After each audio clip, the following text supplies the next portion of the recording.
Good morning to all. Good morning, students. I teach from Digambar Institute of Technology, and we will discuss about the topic of pressure measurement in fluid mechanics, Department of Civil and Mechanical Engineering.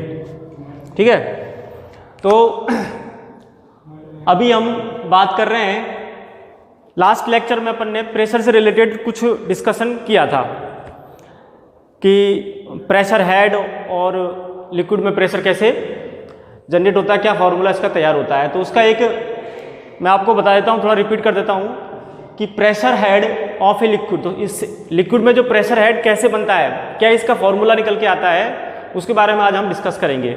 जैसे हमने energy discuss की थी, kinetic energy, potential energy, ऐसे ही pressure energy निकल के आती है यहाँ पर। और जैसे कि काइनेटिक पोटेंशियल एनर्जी की हम बात करें, जैसे कि mgh फॉर्मूला होता है, तो mgh फॉर्मूला आया कहाँ से, तो देखो पर्टिकुलर mg यानी वेट ऑफ कंपोनेंट, तो एक पर्टिकुलर रेफरेंस लेवल पर हम किसी कंपोनेंट का वेट कंसीडर करें और उसको हम किसी हाइट तक लेके जाएं, तो जितनी हाइट तक हम लेके जाते हैं, है ना, वो उसकी हाइट हो गई।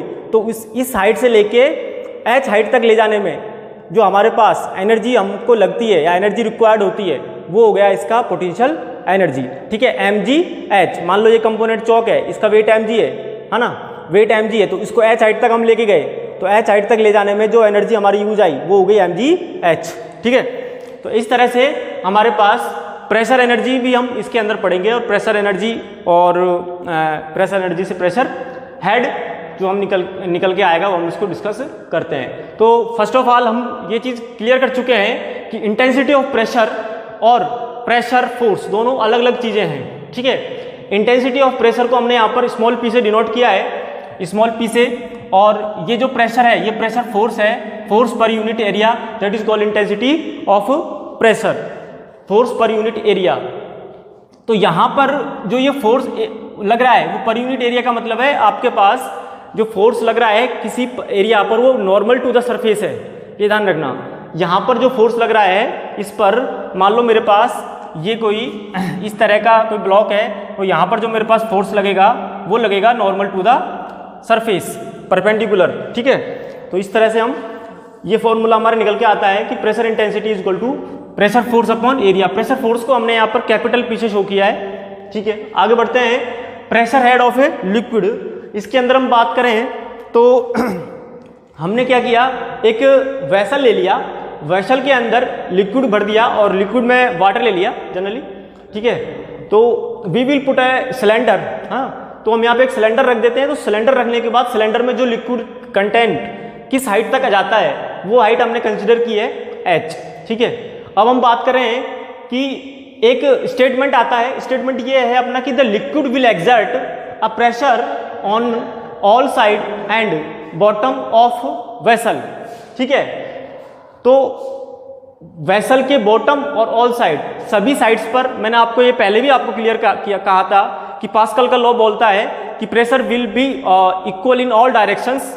हाँ, तो प्रेशर यहाँ पर भी लग रहा है, इस साइड में भी लग रहा है, इस साइड में भी लग रहा है, इस नीचे बॉटम सरफेस पर भी लग रहा है। ठीक है, तो हम सिलेंडर की बात करेंगे पर्टिकुलर वे में। तो pressure will exert pressure, the liquid will exert pressure, liquid आपका प्रेशर एक्सर्ट करेगा। ठीक है, और जो प्रेशर करेगा वही उसका, जितना डेप्थ में प्रेशर जाएगा, जितना डेप्थ में लिक्विड जाएगा, प्रेशर उसका इंक्रीज होता चला जाता है। इसमें मेन बात ये ध्यान रखनी है आपको। ठीक है, तो liquid will exert a pressure on all side and bottom of vessel, bottom of vessel, तो वेसल के बॉटम में और ऑल साइड जितनी भी साइड है सब में प्रेशर एक्सर्ट करेगा। ठीक है, अब इसके अंदर जो प्रेशर निकल के आया, जो प्रेशर लग रहा है वो क्या होगा, वो उसका वेट होगा, लिक्विड का वेट होगा। किस पे तो लग रहा है, उसके वेट पे तो लग रहा है प्रेशर। तो total pressure on the base of the cylinder किसके इक्वल आया, वेट ऑफ द लिक्विड के इक्वल आया। और टोटल प्रेशर किसके, जैसे जैसे हम गहराई में, डेप्थ में चलते चले जाते हैं, प्रेशर जो है वो इंक्रीज होता चला जाता है। इससे क्या होगा, इससे हम शो कर सकते हैं कि साहब हमारा जो वेट ऑफ लिक्विड है उस सिलेंडर का वो भी इंक्रीज होगा। तो कुल मिला के बात ये है, तो total pressure on the base of the cylinder, उसका रीजन भी है भाई, जितना डेप्थ में जाओगे मास ऑफ कंटेंट ज़्यादा होगा, मास कंटेंट मतलब वेट कंटेंट ज़्यादा होगा। ठीक है, तो total pressure on the base of the cylinder equal to weight of the liquid in the cylinder. यहाँ पर दोनों वैल्यू यहाँ पर इक्वल आ गई है। ठीक है, तो जो टोटल प्रेशर इंटेंसिटी है, जो प्रेशर फोर्स है, सॉरी प्रेशर फोर्स है, वेट भी एक फोर्स है, और यहाँ पर प्रेशर भी एक फोर्स है। वो किसके इक्वल आया प्रेशर फोर्स? आपके वेट के इक्वल यहाँ पर आ गया है। तो प्रेशर इंटेंसिटी इनटू एरिया किसके इक्वल हो गया? वेट के इक्वल हो गया। अब ये चीज कैसे आ गई? Small w area into H, यहाँ पर small w area into H, ये चीज यहाँ पर कैसे जनरेट हुई? देखो वेट आपको पता है w इक्वल टू होता क्या है? w इक्वल टू क्या होता है? mg। w इक्वल टू होता है mg, मास। यहाँ पर जो मास है, हम मास की जगह पर क्या कर सकते हैं? इन्होंने लिया है w इंटू ए इंटू एच, हमको लेके आना है w। टोटल ये वैल्यू w की इक्वल आनी चाहिए, ठीक है। कैसे आई? देखो w इक्वल टू होता है स्पेसिफिक वेट है ये, वेट अपॉन वॉल्यूम, है ना। आप नोट डाउन कर सकते हो। Specific weight upon volume property में मैंने डिस्कस कर चुका हूँ। वेट हो गया आपका mg और वॉल्यूम हो गया मास अपॉन डेंसिटी। मास से मास कैंसिल हो जाएगा, डेंसिटी ऊपर चली जाएगी, तो स्पेसिफिक वेट की वैल्यू जो होती है वो क्या होती है? आपके स्पेसिफिक वेट स्मॉल w की वैल्यू होती है रो इंटू जी, ठीक है, रो इंटू जी। अब हम इसकी बात करें तो स्पेसिफिक वेट की वैल्यू हो गई यहां पर, तो एरिया और वॉल्यूम। तो क्लियरली ये चीज क्लियर हो चुकी है यहां पर कि स्मॉल w की जगह पर हमने क्या किया? मास और वॉल्यूम को पुट किया, और ये हो गया एरिया इंटू वॉल्यूम। यहाँ पर वॉल्यूम होता है और volume into small w, volume into small w किसके बराबर होगा? वेट के इक्वल आ गया यहाँ पर, ठीक है। तो इस तरह से हमारे पास ये चीज़ क्लियर होती है।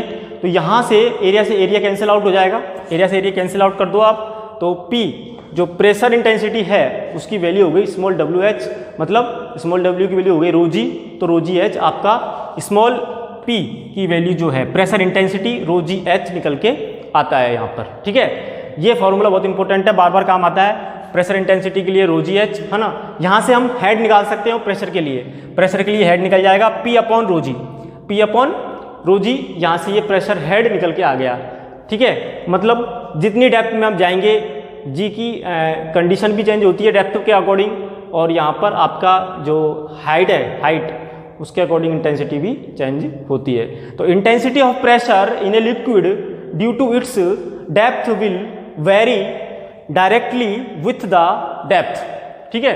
तो ये इतना हमारा निकल के आता है, ठीक है। Yes, pascal law, pascal law, the intensity of pressure at any point in a liquid at rest is the same in all directions. ये पास्कल लॉ है। पास्कल लॉ में यही बोला है कि किसी भी लिक्विड के अंदर जो जितना भी प्रेशर है ना, will be equal in all directions, ठीक है, and same. So we are consider a wedge shaped component, there are small elementary part of any component and we will consider the wedge shape। wedge shape इसलिए लिया है ताकि हमारे पास तीनों directions consider हम कर सकें, ठीक है। और ये प्रूफ कर सकें कि प्रेशर सभी डायरेक्शंस में x, y and z direction में इक्वल होता है, ठीक है। The intensity of pressure at any point in a liquid at rest is the same in all directions. So we are consider a very small wedge shaped element LMN of a liquid as shown in figure, there are alpha angle will be inclined at horizontal, ठीक है। x direction में जो हमारे पास ये है, ये क्या है? ये प्रेशर इंटेंसिटी है इन x डायरेक्शन में। एक स्मॉल एलिमेंट्री पार्ट लिया है हमने, बहुत छोटा, ठीक है। तो स्मॉल एलिमेंट्री पार्ट के लिए हमने यहाँ पर कंसिडर कर दिया कि M2N सरफेस पर जो प्रेशर लग रहा है वो x डायरेक्शन में Px है, ठीक है। y डायरेक्शन में LM सरफेस पर जो प्रेशर लग रहा है वो Py है, ओके, ठीक है। और z डायरेक्शन में Ln सरफेस पर जो प्रेशर है वो हो गया Pz and which is perpendicular to each other all the three dimensional axis, है ना, x, y एंड z। अब हम इसमें बात करें तो यहाँ पर जो Px है, Py है, ये क्या है? Intensity of pressure, intensity of horizontal pressure on element of liquid. Py क्या है यहाँ पर? Intensity of vertical pressure on the element of liquid. Pz क्या है यहाँ पर? Intensity of pressure on the diagonal of right angle triangular element, ठीक है। अल्फा यहाँ पर angle of the element of liquid है। इसके बाद हम बात करें तो Px equal to total pressure on the vertical side Ln of liquid. यहाँ पर कैपिटल P है, कैपिटल P का मतलब आप समझ जाओ कि प्रेशर फोर्स की बात कर रहा हूँ, ठीक है। तो total pressure on the vertical side Ln of the liquid. ऐसे ही Py की हम बात करेंगे, capital Py total pressure on horizontal side, और Pz की हम बात करेंगे तो total pressure on diagonal Lm of the liquid. यहाँ से अकॉर्डिंग टू फॉर्मुलेशन की हम बात करें तो इंटेंसिटी ऑफ प्रेशर क्या होता है, फोर्स इनटू सरफेस एरिया। तो यहाँ पर जो सरफेस एरिया है इसके लिए Ln है, देखो Px multiply by Ln, Px multiply by Ln। ये Ln थोड़ा सा मैंने उल्टा कर दिया यहाँ पर, है ना, ये L यहाँ पर जाएगा आपका M और L और ये हो गया आपका N, ठीक है, कोई प्रॉब्लम नहीं है, ये मैंने इधर से कर दिया। सरफेस एरिया यही लगेगी इसकी, Px इंटू सरफेस एरिया, है ना। तो pressure force equal to intensity into area. इस तरह से वाई डायरेक्शन में जो प्रेशर है वो हो गया आपका प्रेशर फोर्स इंटू एरिया, यहाँ पर Lm। ये Lm आप बोलोगे सर Lm एरिया का तो अलग ही सरफेस एरिया तो होना चाहिए कम से कम। यहाँ पर ट्राइंगुलर शेप है, ट्राइंगल तो एरिया कंसिडर करेंगे अपन, है ना, ठीक है। जितने भी 2 डायमेंशनल कंडीशन होती है उसमें एरिया कंसिडर करते हैं और 3 डायमेंशनल में वॉल्यूम कंसिडर करते हैं, ठीक है। तो यहाँ पर ये सरफेस एरिया हो गया, और ये वैसे भी आपका एलिमेंट्री पार्ट है, तो हमने Mn ले लिया, ये Mn हो गया। इसके बाद जेड डायरेक्शन के लिए ये चीज़ क्लियर हो चुकी है, ठीक है। तो pressure force equal to pressure intensity into surface area Lm। तो यहाँ पर एक निकल के आता है, एक पॉइंट निकल के आता है, वो ये है कि sum of horizontal and vertical component of the liquid pressure. मैं यहाँ पर लिख देता हूँ ये लाइन आपकी, sum of horizontal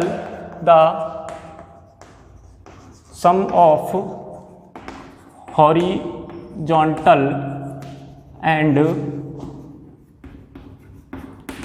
vertical component of liquid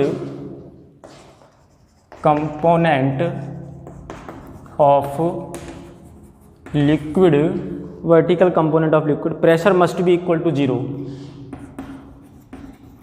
pressure must be equal to 0, ठीक है। Pressure must be equal to 0, ये चीज़ यहाँ पर निकल के आती है। तो यहाँ पर हम कर देंगे resolving all the forces horizontally. अब हम हॉरिजॉन्टल फोर्सेस को रिजॉल्व करेंगे बेटा, देखो यहाँ पर इस तरह से हमारे पास जो फोर्स हैं।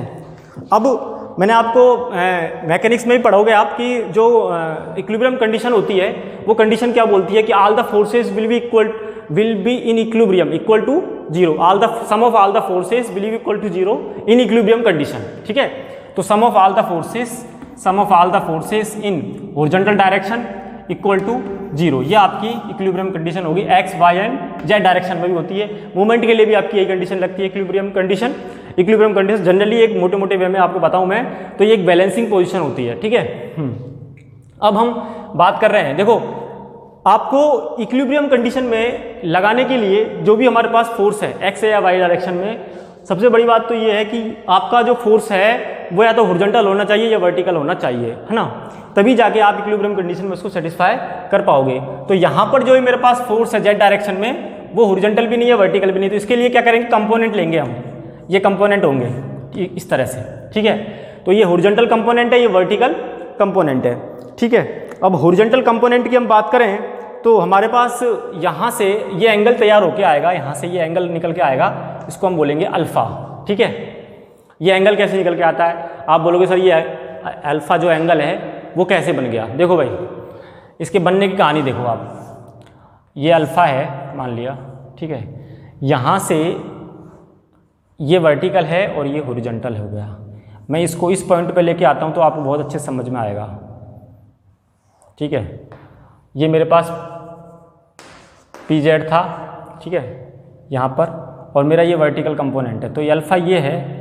तो ये चीज़ तो क्लियर होती है कि ये 90 है, ये 90 है, तो ये जो बनेगा वो 90 माइनस अल्फ़ा बनेगा, 90 माइनस अल्फ़ा बनेगा, ठीक है। इसके बाद ये दोनों 90 पे जाएंगे आपके, ये चीज़ क्लियर है, इसमें कोई डाउट नहीं है ना। तो 90 में से हमने अगेन 90 माइनस अल्फ़ा को माइनस कर दिया, तो यहाँ पर ये अल्फ़ा निकल के आएगा। ठीक है, ये चीज़ हो जाती है क्लियर। तो कंपोनेंट अल्फ़ा एंगल के साथ क्या होता है, कॉस होता है, तो पी जेड कॉस अल्फ़ा और पी जेड साइन अल्फ़ा। ठीक है, ये मैकेनिक्स में और अच्छे से समझाया जाएगा आपको, है ना, कंपोनेंट कैसे लिया जाता है। P Z cos alpha, P Z sine alpha, इस तरह से ये हमारी चीज़ हो गई है। वैसे आपको समझ में आ गया होगा यहाँ पर सब कुछ कि हमने क्या किया। अब horizontal condition, sum of all forces in horizontal condition will be equal to 0। तो ये चीज़ आप कैसे अप्लाई करोगे, देखो हॉरिजॉन्टल फोर्सेस कौन कौन से, एक तो पी एक्स है और एक है पी जेड साइन अल्फ़ा है। ठीक है, तो P x minus opposite direction में है, ये अपोजिट डायरेक्शन में है, इसलिए पी जेड साइन अल्फ़ा हमने कर दिया, minus P Z sine alpha हमने कर दिया, अपोजिट डायरेक्शन में है तो। ठीक है, ये चीज़ हो गई क्लियर। इक्वल टू 0 हमने यहाँ पर कर दिया। अब आप इसको इधर ले जा सकते हो, तो P X equal to P Z, small P है यहाँ पर, है ना, और ये भी स्मॉल पी ही है, साइन अल्फ़ा, ये निकल के आता है। ठीक है, अब यहाँ पर हम क्या करेंगे, साइन अल्फ़ा की वैल्यू को पुट कर देंगे। तो साइन अल्फ़ा है यहाँ पर, तो ये जो वैल्यू निकल के आएगी वो क्या आएगी, ये चीज़ चेक कर लेते हैं। तो ये हो गया ना P Z sine alpha. Okay, अब यहाँ पर पी जेड की वैल्यू क्या है, देखो जो पी जेड ये आगे निकल के आ रहा है, साइन अल्फ़ा क्या होता है, परपेंडिकुलर अपॉन हाइपोटेनस। ठीक है, पी एक्स, एक मिनट सर, इसको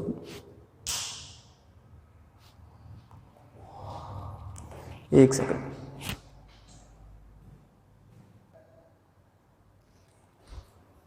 ठीक है। तो यहां पर करना क्या था, कुछ नहीं है, साइन अल्फा की वैल्यू पुट करो ना, परपेंडिकुलर अपॉन हाइपोटेनस। परपेंडिकुलर क्या है, एल एन अपॉन हाइपोटेनस क्या है इसके अंदर, एम एल। ये जो वैल्यू हम इसमें पुट करेंगे तो हमारे पास क्या आएगा, पी एक्स मल्टीप्लाई में आ गया ये M L equal to P Z L N, ये वैल्यू निकल के यहाँ पर आती है। ठीक है, ये वैल्यू यहाँ पर हमारे पास निकल के आती है। और यहाँ से हम बात करें इसकी तो क्या हो जाएगा ये, यहाँ से हम वैल्यू पुट कर देंगे इसके लिए। ठीक है, तो यहाँ पर ये निकालने के बाद P Z sine alpha equal to P X होता है। ठीक है, पी जेड की वैल्यू है ना, small P L M sine alpha, small P Z की वैल्यू होगी small P Z L M, जो अभी मैंने लास्ट में अभी आपको निकाल के दी थी यहाँ पर, वो वैल्यू है इतनी। ठीक है, ये वैल्यू साइन अल्फा है ये, और पी एक्स हो गया आपका पी एक्स एल एन हो गया। ठीक है, इन दोनों वैल्यूज़ को यहाँ से अपन जब सॉल्व करेंगे तो पी एक्स वैल्यूज़ कुछ कट जाएंगी, तो पी एक्स इक्वल टू हो जाएगा आपका पी, भाई साइन अल्फा तो हो ही गया ना, साइन अल्फा होता क्या है, साइन अल्फा यही होता है L M upon M L, तो ये वैल्यू कट जाएंगी ना आपकी, साइन अल्फा की वैल्यू करेंगे तो ये मल्टीप्लाई इधर से ये हो गया, तो आपका निकल के आएगा P X equal to P Z. तो यहाँ पर एक्स और जेड डायरेक्शन की जो प्रेशर है वो आपका इक्वल हो चुका है। ठीक है, और इसी तरह से हम वाई डायरेक्शन के लिए बात कर लेंगे। इसी तरह से हम वाई डायरेक्शन के लिए बात कर लेंगे यहाँ पर कि जो वाई डायरेक्शन का जो प्रेशर है ना, वो निकल के आएगा। और वाई डायरेक्शन के लिए इक्वेशन लिख देता हूँ मैं, resolving forces vertically in Y direction, तो P Z cos alpha, P Z cos alpha, Y direction में कॉस अल्फा है, अपोजिट डायरेक्शन में आपका माइनस पी वाई और माइनस के डब्ल्यू, है ना, नहीं माइनस नहीं प्लस में आएगा क्योंकि डब्ल्यू आप डाउनवर्ड डायरेक्शन में लगता है हमेशा, ये ध्यान रखना। ठीक है, तो यहाँ पर जो वैल्यू आएगी वो इस तरह से आ जाएगी इक्वल टू 0। ठीक है, अब इसको आप चाहो तो इधर ले जाओ, सॉल्व कर लेंगे हम। तो P Z cos alpha equal to P Y minus W, यहाँ से जब हम इसको सॉल्व करेंगे कंप्लीटली तो आपका ये निकल के आता है। ठीक है, रिजोल्विंग, तो हम कह सकते हैं जब आप वैल्यूज पुट करोगे इसमें कॉस अल्फा की और पी जेड और पी वाई की इंटेंसिटी के टर्म में, है ना, मल्टीप्लाई बाय एरिया, तो हमारे पास P X equal to P Y equal to P Z, ये निकल के आ जाएगा। मतलब pressure intensity in all direction will be equal to same. So thank you students.